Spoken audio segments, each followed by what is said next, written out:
स्वीकृत केलं आणि याच संविधानामध्ये धर्मनिरपेक्ष हे महत्त्वाचं मूल्य आहे। धर्मनिरपेक्ष याचा अर्थ या देशात कुठलाही धर्म प्रमुख नसून हा सर्व धर्माला समान लेखून हा धर्मनिरपेक्ष असा हा देश आहे आणि या देशात प्रत्येक धर्माला स्वतःचा उपासना करण्याचा धर्मप्रचार करण्याचा अधिकार संविधान देत असतो। परंतु 1949 साली एक कायदा करण्यात आला आणि हा कायदा बौद्ध धर्मीयांवर मोठा अन्याय करणारा कायदा करण्यात आला।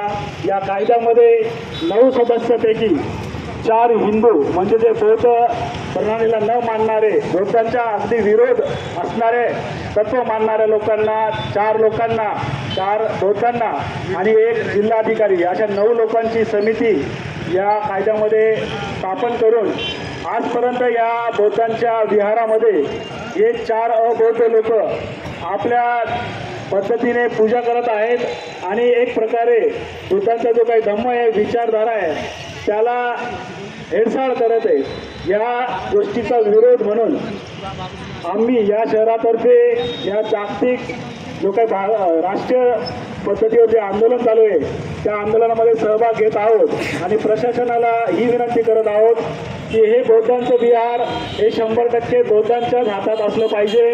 कारण प्रत्येक धर्माच्या उपासकांना त्यांचा धर्म पालन करण्याचा संविधान आम्हाला अधिकार देतो आणि हा अधिकार या कायद्याद्वारे जर उल्लंघन होत असेल तर हा कायदा या सरकारने त्वरित रद्द केला पाहिजे।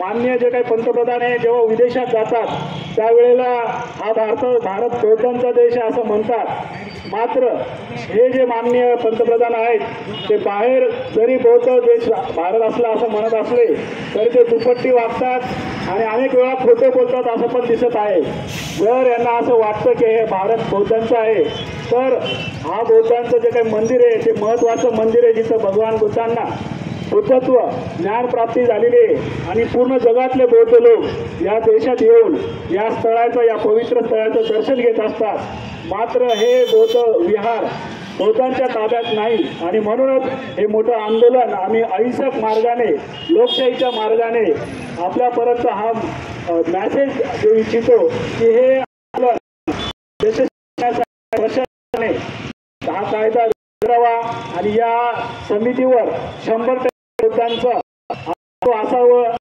तो असावं यासाठी आंदोलन चाललेलं आहे। महाबोधी विहार मुक्त झालेच पाहिजे, महाबोधी विहार मुक्त झालेच पाहिजे, बौद्धांचा अधिकार बौद्धांना मिळालाच पाहिजे, बौद्धांचा हक्क बौद्धांना मिळालाच पाहिजे।